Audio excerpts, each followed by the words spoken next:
Good afternoon, everybody. Scott, is this your first appearance? Okay. First of all, I want to apologize. I know it's a late briefing and a delayed briefing even after it was announced, but there are a couple of reasons for that. It's obviously been a busy day, a lot going on in the Middle East and a lot going on at the White House, and I wanted to hold the briefing so that I could gather as much information as I could and be in a situation, rather a position, to give you as much information as I could at this briefing, which I am now in. And so I have a few things I want to tell you about Libya before I take your questions. The State Department has suspended embassy operations in Libya and will temporarily withdraw all embassy employees from Tripoli. A ferry with approximately 200 U.S. citizens left this morning. A charter plane recently took off for Istanbul, Turkey, with remaining embassy personnel and American citizens who had requested evacuation. Further to what I started with, that obviously was very recent, and one of the reasons why I wanted to delay the briefing was to make sure that plane had taken off. Consistent with the President's tasking to the government to prepare options to hold the Libyan government accountable for its violation of human rights, we have decided to move forward with unilateral sanctions, which we are in the process of finalizing. Coordinated sanctions with our European allies and multilateral efforts to hold the Libyan government accountable through the United Nations. The President spoke today with Prime Minister Erdogan of Turkey to coordinate our efforts to respond to developments in Libya and to ensure appropriate accountability. In his call with President Erdogan and his separate calls with President Sarkozy of France, Prime Minister Cameron of the United Kingdom, and Prime Minister Berlusconi of Italy yesterday, the President explained the unilateral measures that the United States is implementing and noted his desire to coordinate on measures that our allies are considering. He will continue these consultations to build international consensus for strong measures in the days to come. Earlier today, the Financial Crimes Enforcement Network issued an advisory to U.S. financial institutions to take reasonable risk-based steps with respect to the potential increased movement of assets that may be related to the situation in Libya.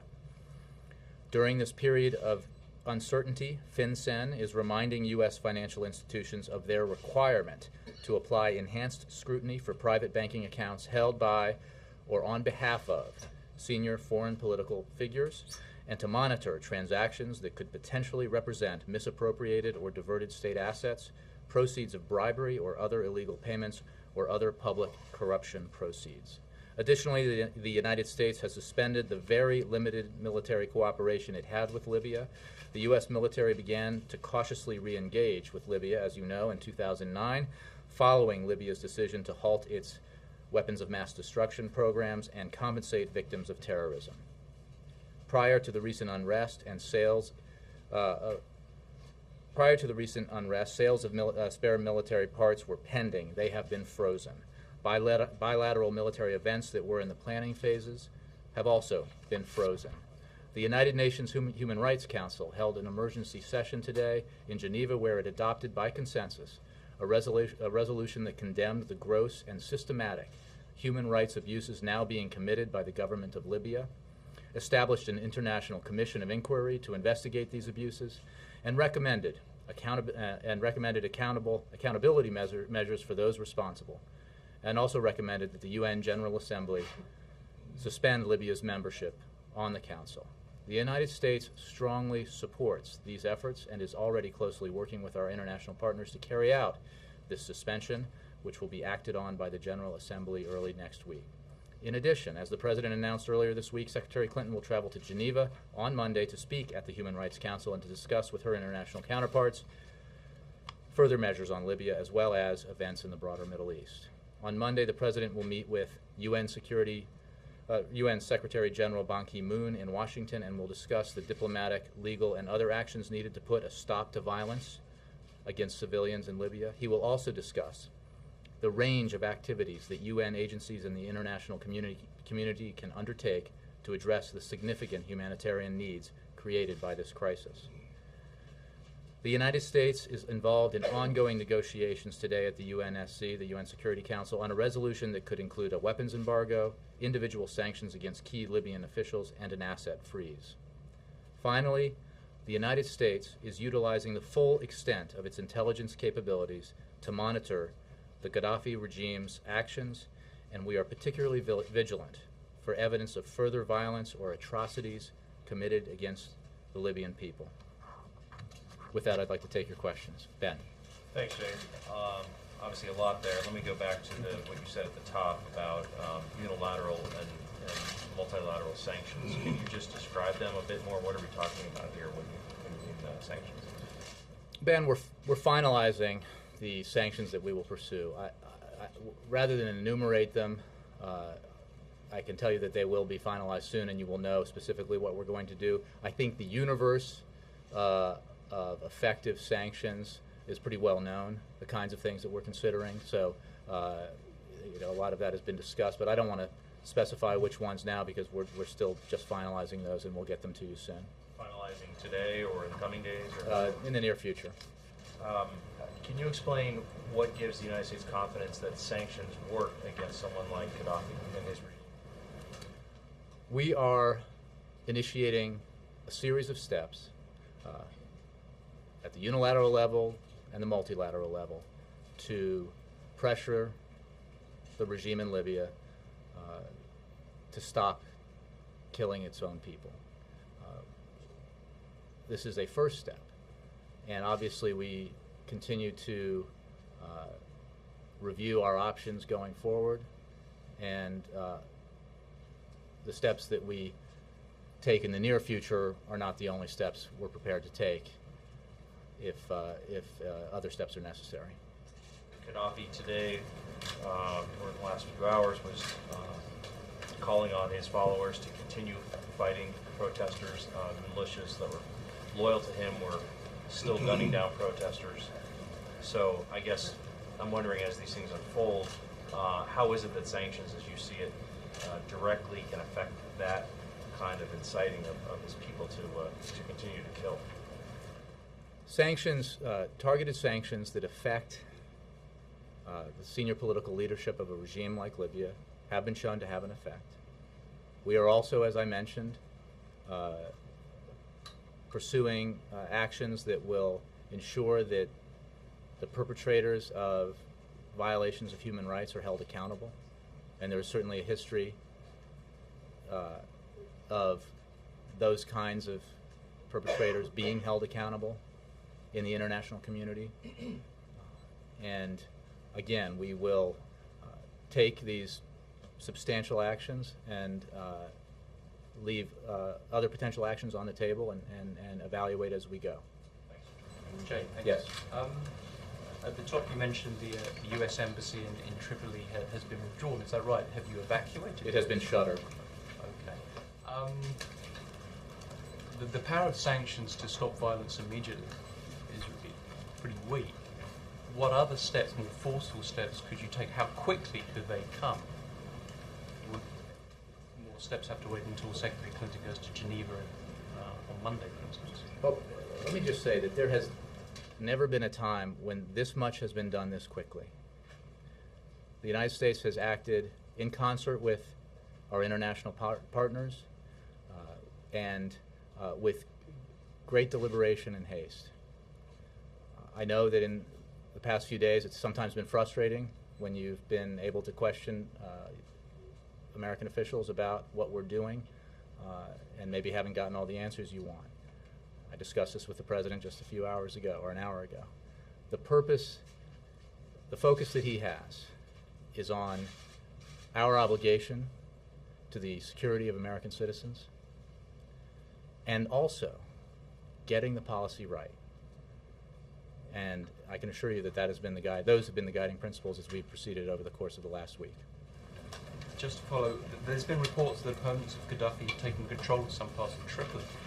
What is your sense of events there today, and do you believe that Gaddafi is still in control of the capital? Well, I don't want to be in a position of giving a play-by-play commentary on very dramatic events happening quite a long way away that we're all watching on television.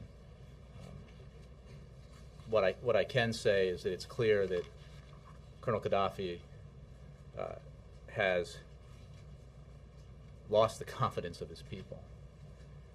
He is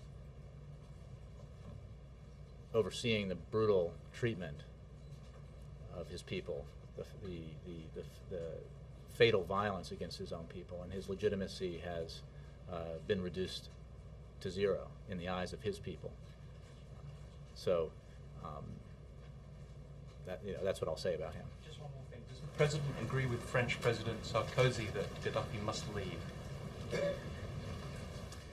We have always said that that is a matter for the people of Libya to decide. But I would repeat what I just said, and because it is a matter for the people of Libya to decide, I think it is also clear that the people of Libya have expressed that his continued use of deadly violence, his clear violations of human rights, are totally unacceptable. It's anywhere in the world. And the status quo is simply neither tenable nor acceptable. The Libyan people deserve a government now that protects the safety of its citizens, is responsive to their aspirations, and is broadly representative. Yes, Jake. Colonel Gaddafi does not seem all that tethered to reality right now, in particular. He's been accusing, and experts on Gaddafi say he actually believes that the protesters in the street have been fed hallucinogens. How does the United States deal with a government? This isn't your typical dictator losing power. This is a man who, by many accounts, seems to be legitimately unstable and perhaps willing to burn the house down with him. How does that affect the policies that you go forward with?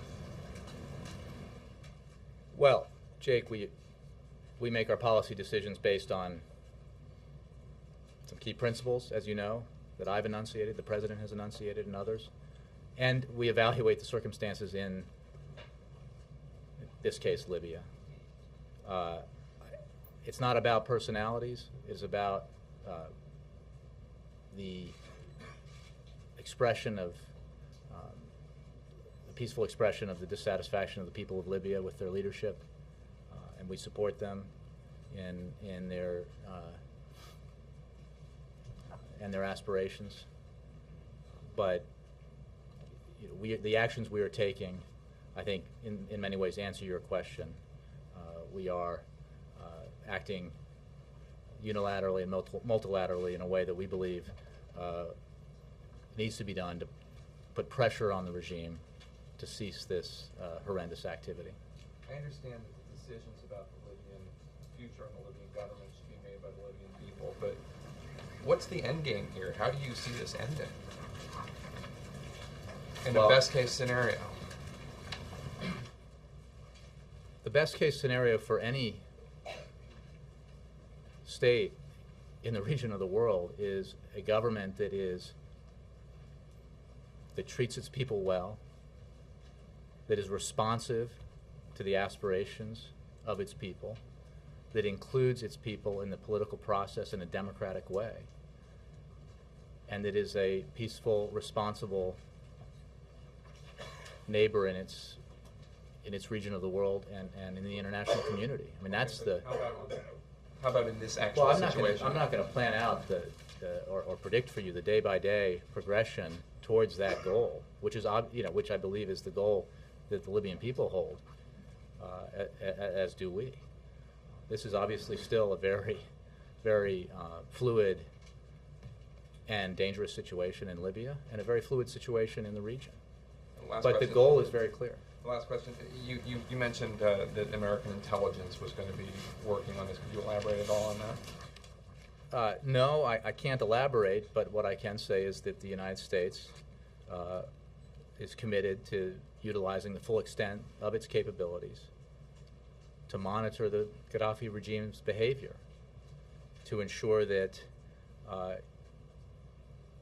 evidence is gathered of further violence or atrocities committed against the Libyan people. Yes, Dan.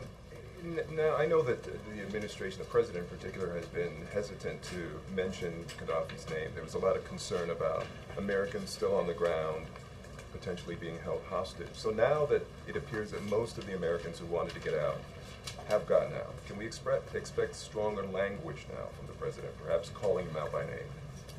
Well, I don't want to put words in the president's mouth for the next time he speaks, but I think you've heard me use some pretty strong language against Colonel Gaddafi. And we haven't heard that from the president himself. Dan, I think I expressed when I came out here that there has been a clear reason for the way we have handled ourselves this week. The airplane that carried American citizens, the remaining American citizens that we wanted to get evacuated from Libya, was wheels up less than an hour ago.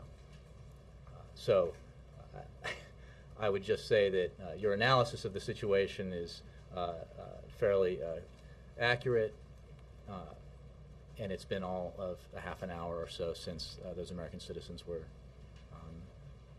in flight towards Istanbul. So much has been asked already about this leader who really is unpredictable in terms of what he's going to do. I mean, is there really a sense of uncertainty? You can do all that you have just talked about, these sanctions, freezing assets, and so forth. But again, you know, this isn't Egypt. This isn't any other dictator that the U.S. has been dealing with. Is it really just a crapshoot here?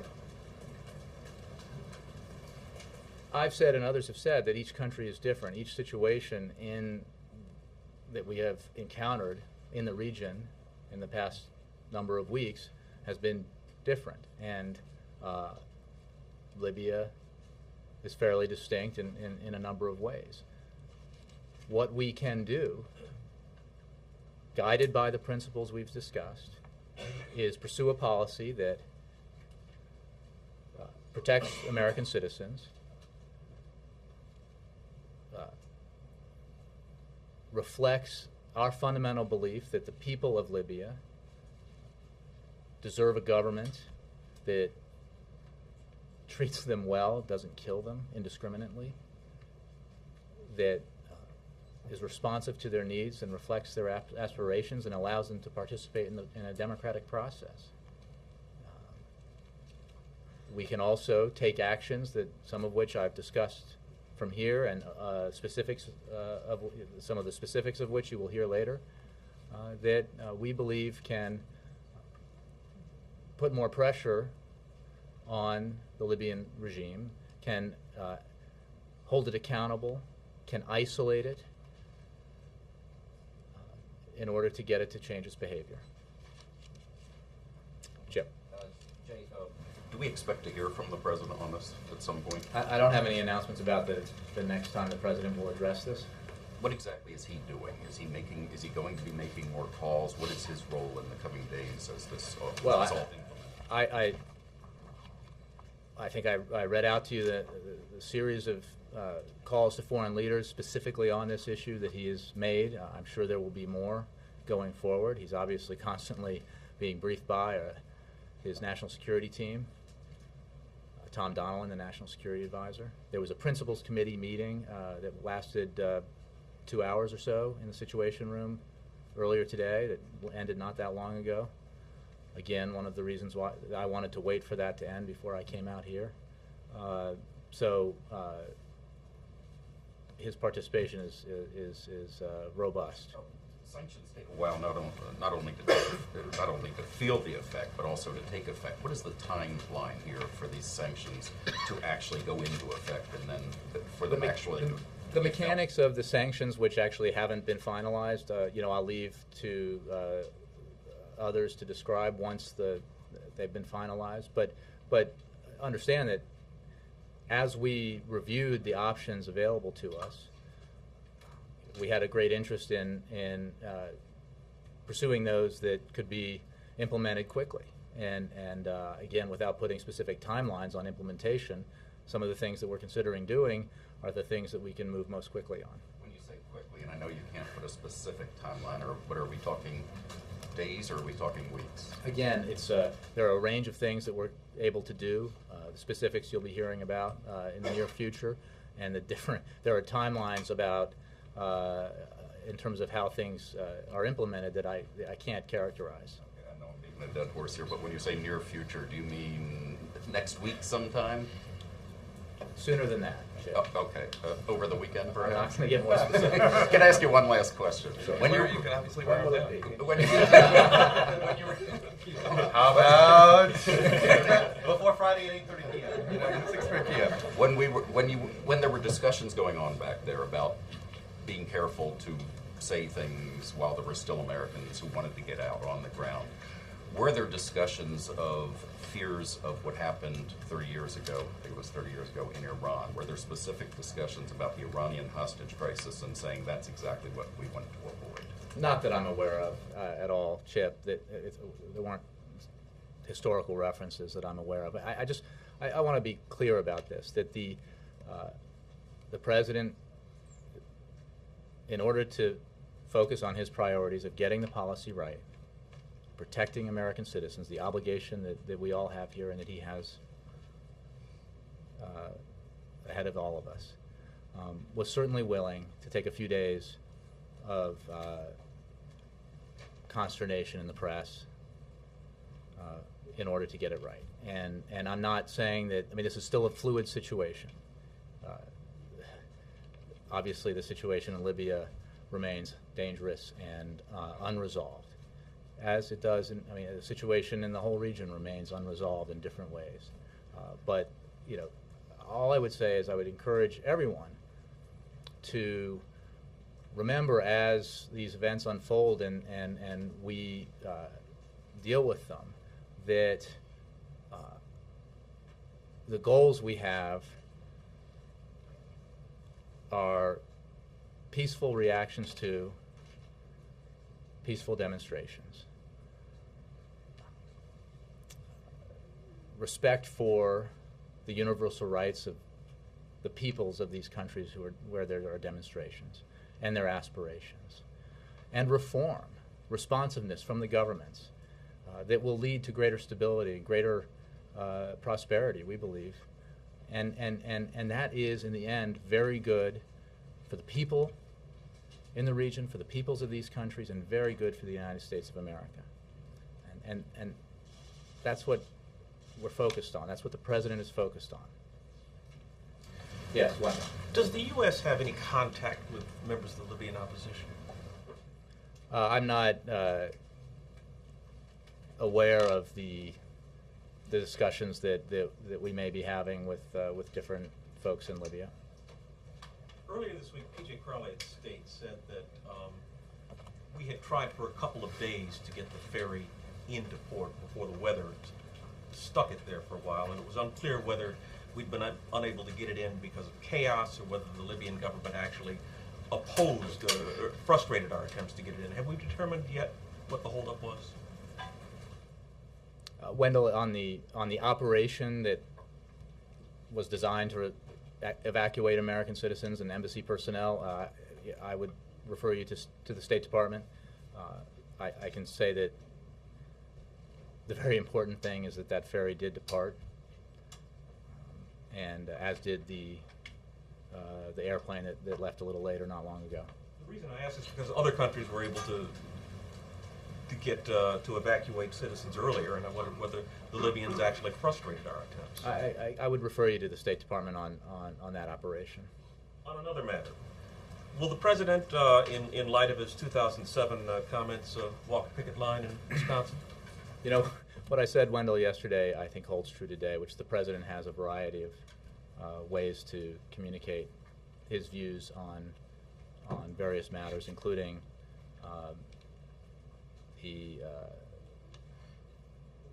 the rights of the rights of America's working men and women. And I would just say that whatever shoes he's wearing, he is always standing with America's working men and women and America's middle class.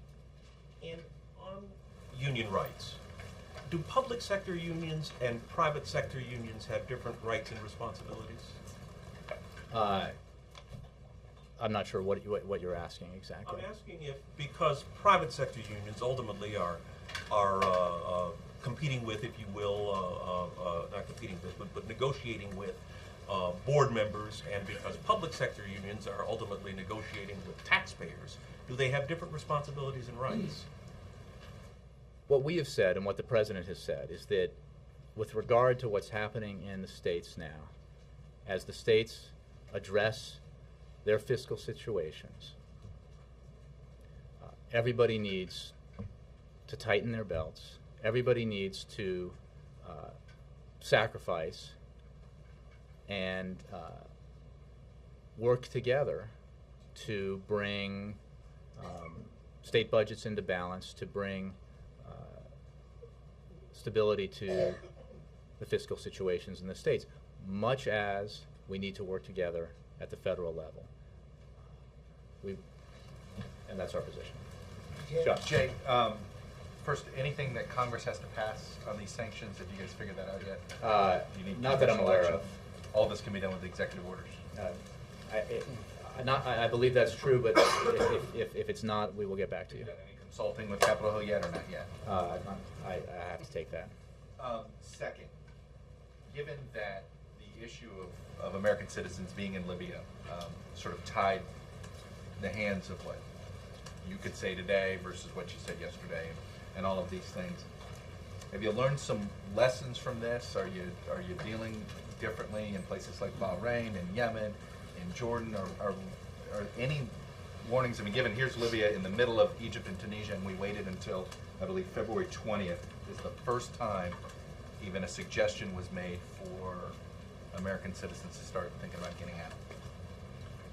Well, Chuck, what I would say again is that every country is different, as I've said before, and the situations that we've seen in the countries where there has been unrest have been different.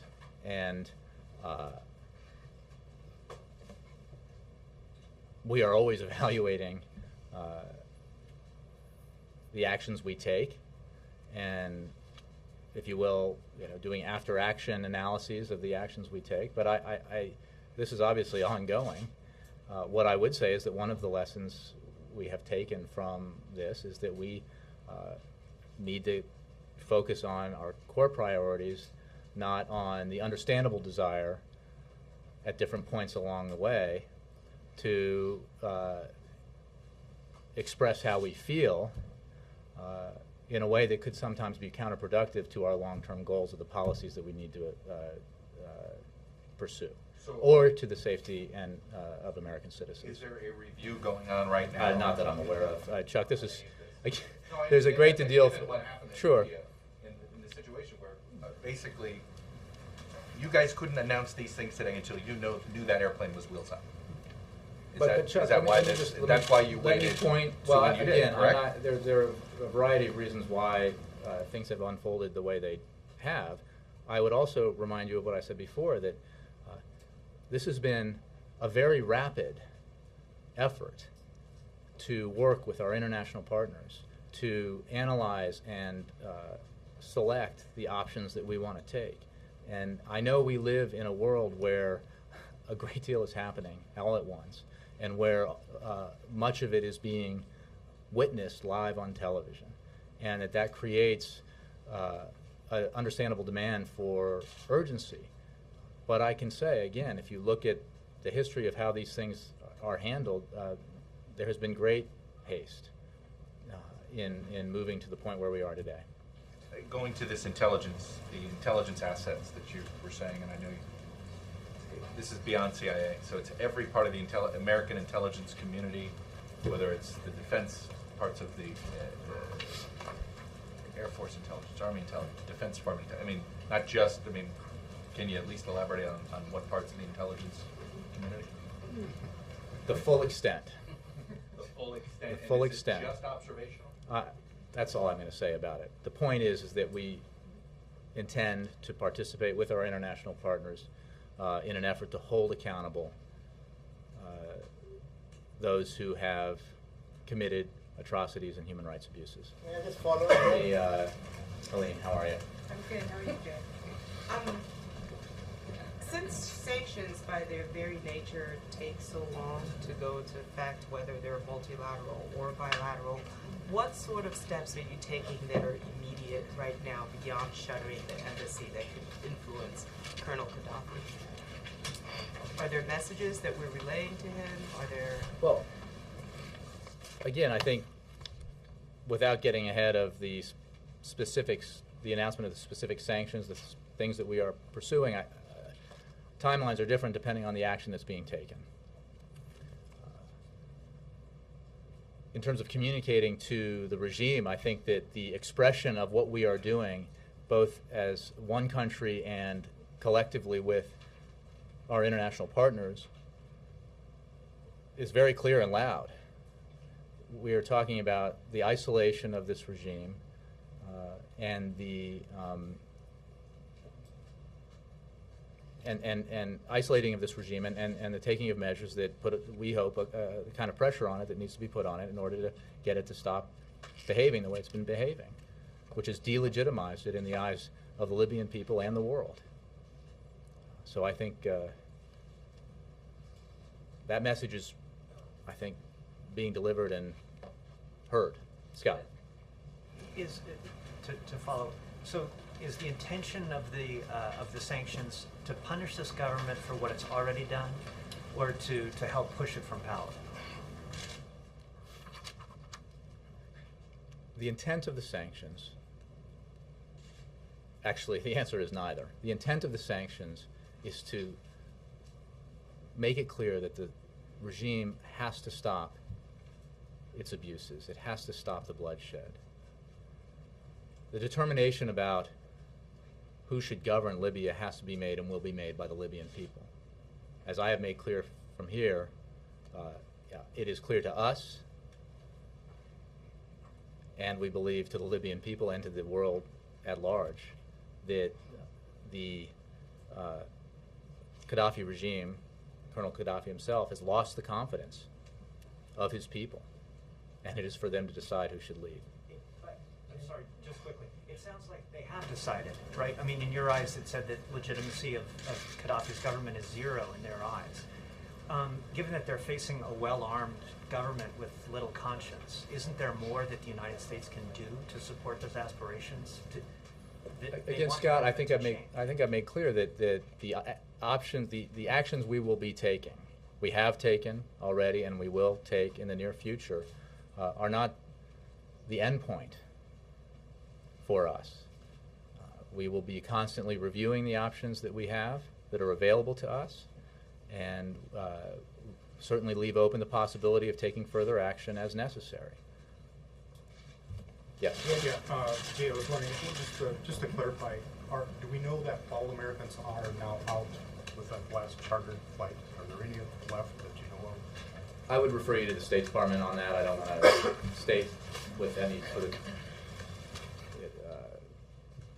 certitude something I don't have a specific answer for. I know that we spent a great deal of time ensuring that American personnel and Americans who wanted to be evacuated were evacuated.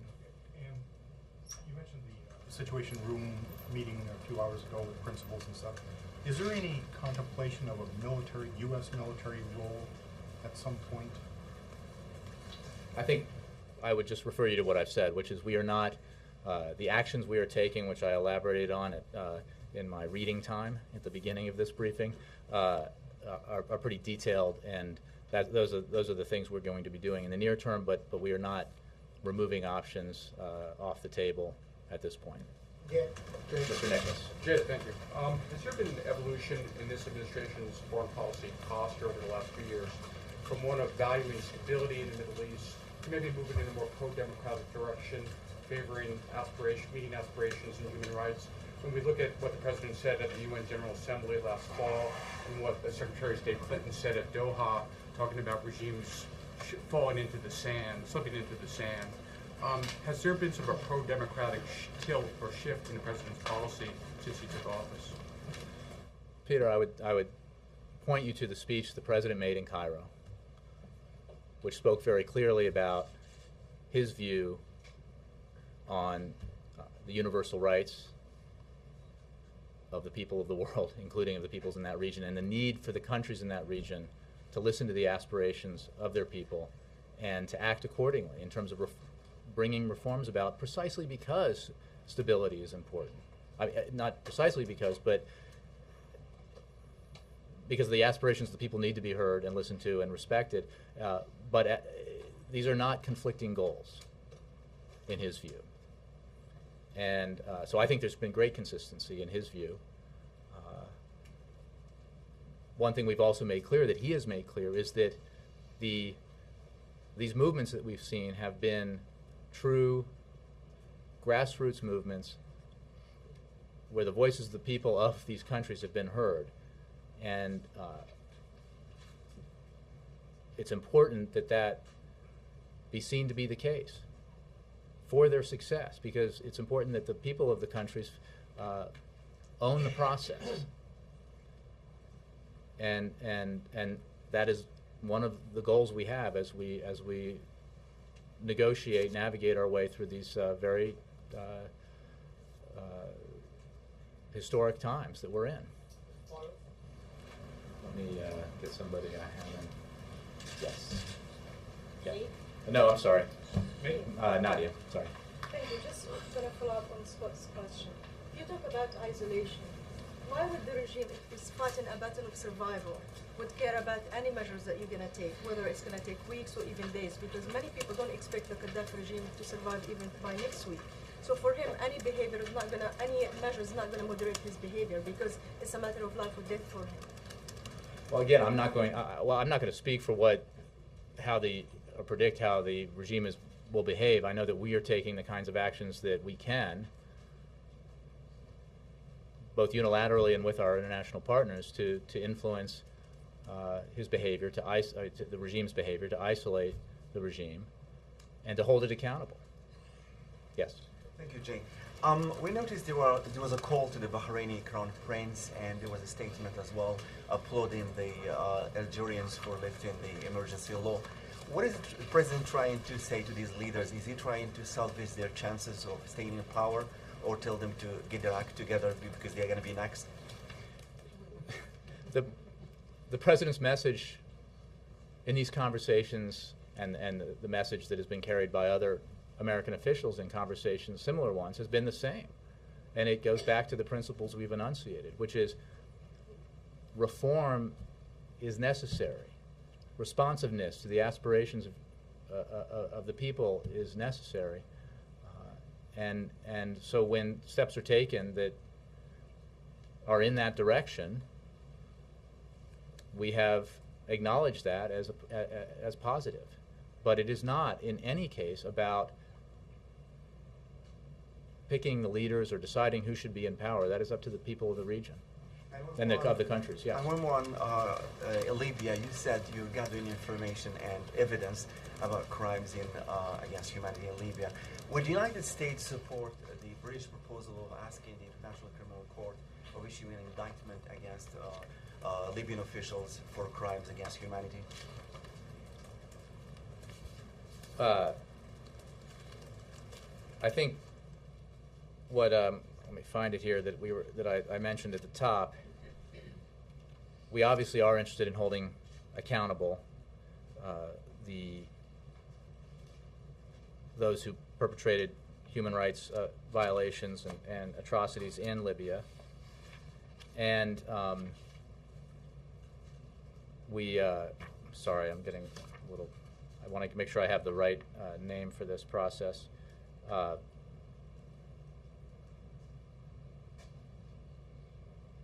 In any case, getting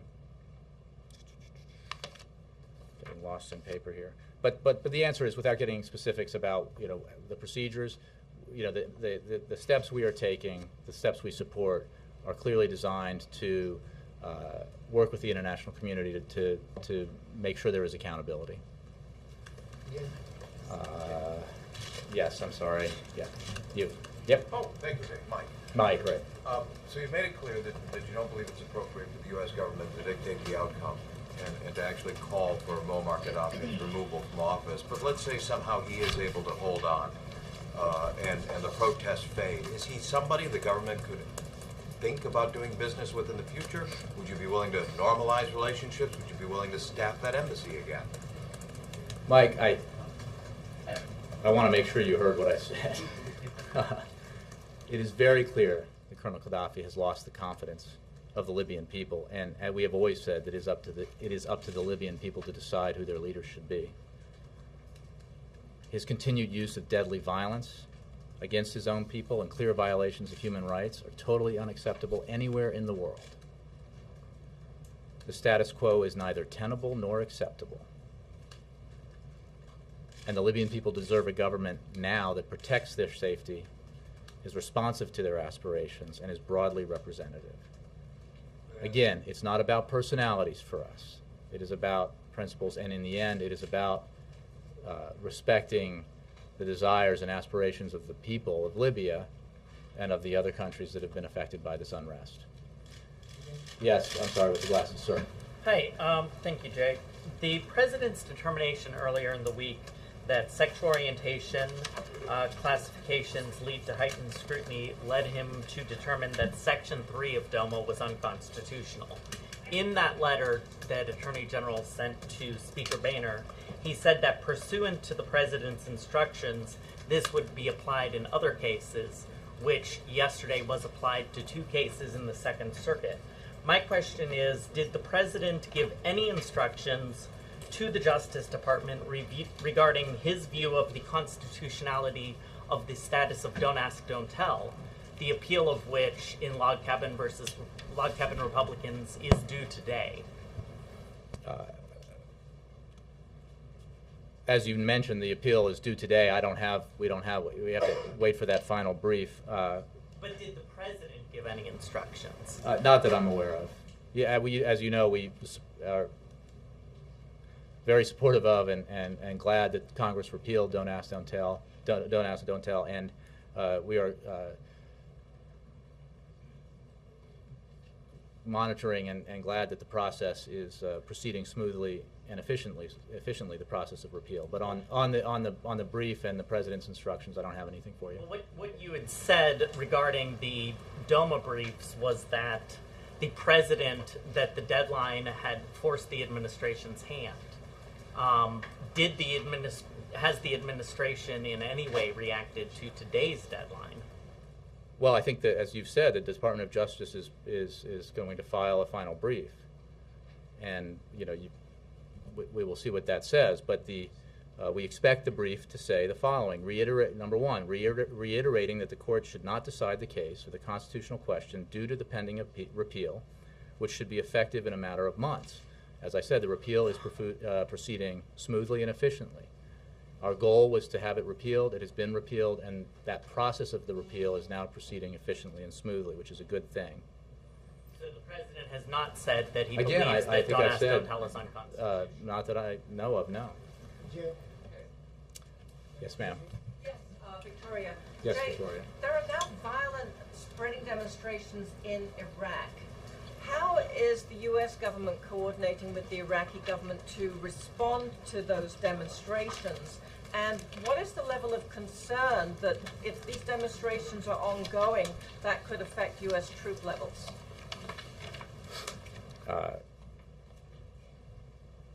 The approach we've taken with regard to Iraq is the same that we've taken with regard to the region, which is that the governments in the region need to be responsive to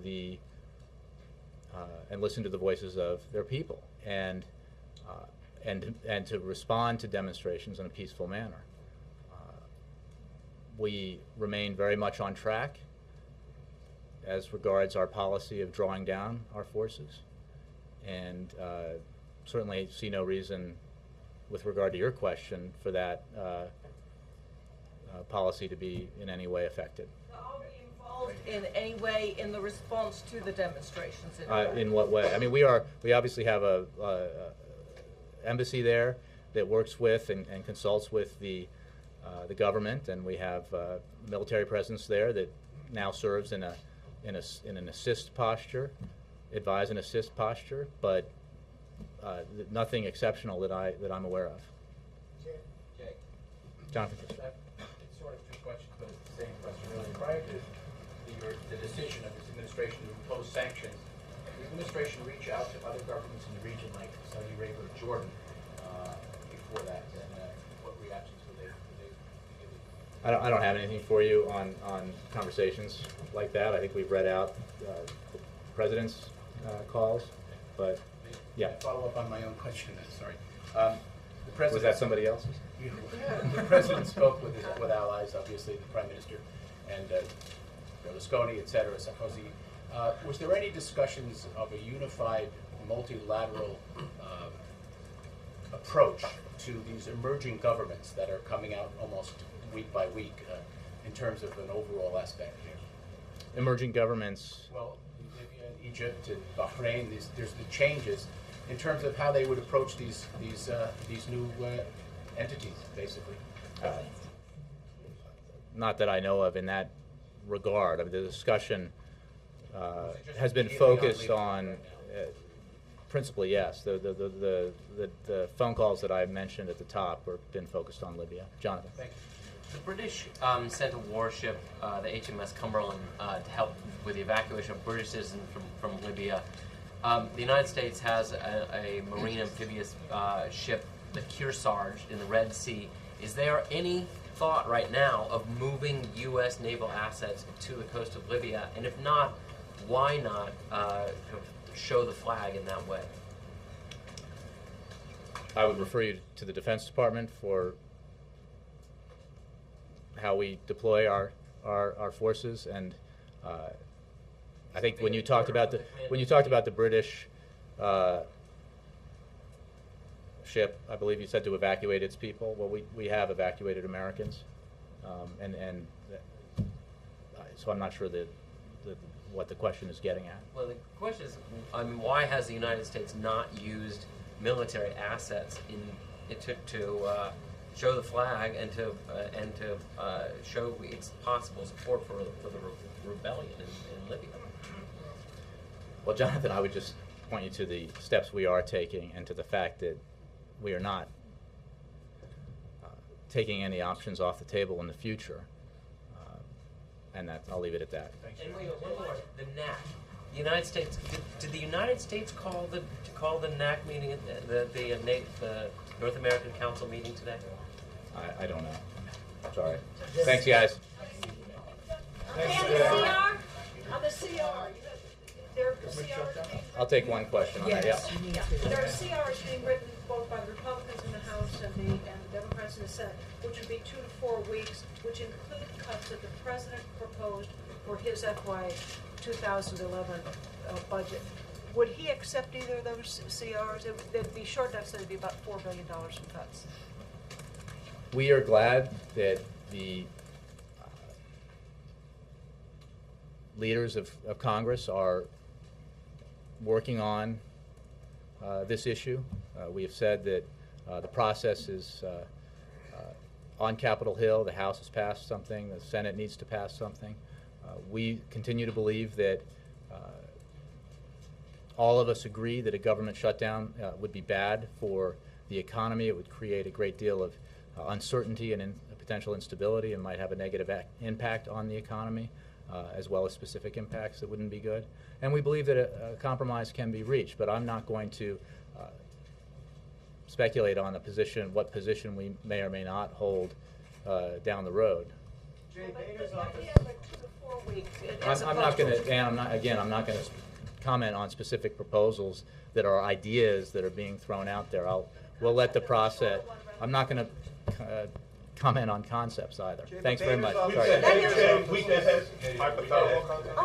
Look, you brought me back. Should we? Do you want me to read the week ahead, or should I? I'm sorry. Do you want me to read the week ahead? I can, or we can just send it. We can email it. But I am, for the sake of everyone, we will do this quickly if I can find it. Yes. Okay. The week ahead. On Sunday, the President and First Lady will welcome the National Governors Association to the White House for the 2011 Governor's Dinner. The Vice President and Dr. Biden will also attend. The evening will feature performances by the Marine Corps Band and music legend Gladys Knight. On Monday, the President and the Vice President... Are the pips coming? find out. I will ask about the PIPs.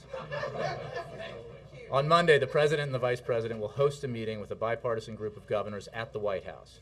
The First Lady and Dr. Biden will also speak at this meeting. Later on Monday, the President will meet with UN Secretary General Ban Ki-moon at the White House and will discuss the humanitarian, diplomatic, legal, and other actions needed to put a stop to violence against civilians and to ensure that UN agencies and UN members mobilize to provide humanitarian assistance to Libya's people. This is the NGA. I don't. Although that day, do we know which governors are participating in that? We'll have to see if we can get that. I don't know that we have that. On Tuesday, the President will attend meetings at the White House. On Wednesday, the President will award the 2010 National Medal of Arts and National Humanities in a ceremony at the White House. The First Lady will also attend. On Thursday, the President will meet with his national security team for his monthly meeting on Afghanistan and Pakistan. Later, the President will welcome President Calderon of Mexico to the White House to discuss our important bilateral relationship and key global issues. On Friday, the President will travel to Miami, Florida to discuss his plan for winning the future. While in Miami, the President will also attend a DSCC fundraiser. And that is the week ahead. Thanks, guys. I don't know.